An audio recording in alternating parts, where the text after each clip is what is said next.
Assalamu alaikum wa rahmatullahi ta'ala wa barakatu. ‘Yan uwana cikin wannan gidan mai albarka Darul Dalili Foundation TV 3.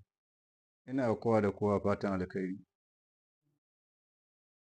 Yau muna cikin wani lokaci wanda yake akwai wasu muhimman abubuwa da nake so in gabatar mana da su domin mu ƙara samun ci gaba, kuma mu samu haske da ɗaukaka da kuma ƙara samun biyan buƙatuwa ga abubuwan da muka sa gaba.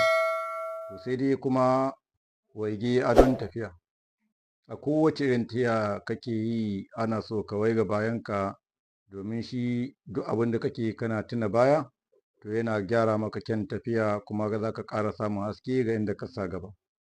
Musamman abin da nake so yi bayani a kan shi, mai da martani. Me mai da martani?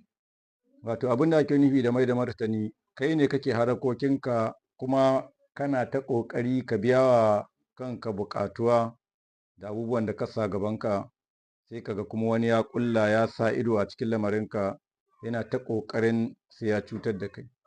Musamman akwai waɗanda suke da maƙiya, wani ma zai furta ya ce in dai ina raye wallahi sai na ga bayan wani, ko kuma mutum ya ce wallahi duk abin da ya sa gaba ko ni ko shi, ko kuma mutum kana ta ƙoƙarin shirya abun arziki shi kuma yana ta ƙoƙarin wargaza maka. Akwai ma waɗanda yake tabbas sun san cewa suna da maƙiya, sun rasa yadda za su yi da su ne kawai. Musamman ma wanda yake za ka ga kullum baƙin abubuwa da kake gani a rayuwanka na fitina, na jefe-jefe, a hana ka